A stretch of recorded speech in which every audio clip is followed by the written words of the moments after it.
من این هفته دوباره شروع کردم به کتاب خوندن و واقعا خیلی خوشحالم از این بابت، چون که یه مدت طولانی بودش که کتاب نمیخوندم و یکم اذیت کننده بود. یعنی میدونستم که دلم میخواد بخونم ولی سمتش نمیرفتم. و کتابی که این هفته شروع کردم خوندم و امروز تمومش کردم اینه که اسمش هست زن سیاه پوش یا The Woman in Black از سوزان هیل و یه وایب گوتیک ترسناک داشتش. الان یه عده میان مینویسن که چرا میگی گوتیک، بگو گاتیک. حالا شما هر جور که دوست دارین بگین. و میتونم بگم که خیلی دوستش داشتم. تا حالا توی این فضا کتاب نخونده بودم و داستانش اینجوری شروع میشه که یه فردی هستش که توی یک حالا شرکت مانند کار میکنه توی لندن که کارشون رسیدگی به املاک و این چیزاست و یه سری موکل دارن و یه روز این کسی که داریم داستانشو میخونیم رئیسش میاد بهش میگه که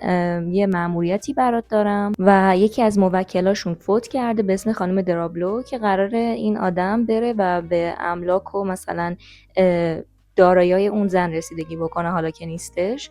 و در واقع جایی که اون زن زندگی میکرده توی یک عمارت متروکه‌ای توی یک جای خیلی دور افتاده‌ایه که سرتاسر دورش پر از باتلاقه و هیچ موجود زنده‌ای تا کیلومترها اونجا نیستش. و اینطوری میشه که راهی این سفر میشه و یه سری اتفاقا اونجا براش میفته و با یک سری حقایقی روبرو میشه که زندگیشو برای همیشه عوض میکنه.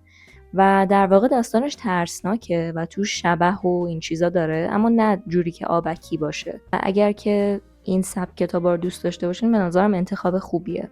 و کتاب دومی که شروع کردم اینه که امروز شروعش کردم و کلا یه 10 صفحه ازش خوندم و یه جورایی فکر میکنم در مورد ارتباط کاراکتر زن کتاب و یک آدم گوش پشته که خیلی یه دفعه‌ای وارد داستان میشه.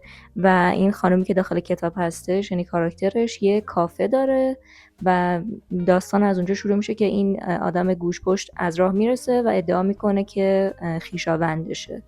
و همین، مرسی از اینکه ویدیومو دیدین و امیدوارم که خوشتون اومده باشه و توی ویدیوی بعدی میبینمتون.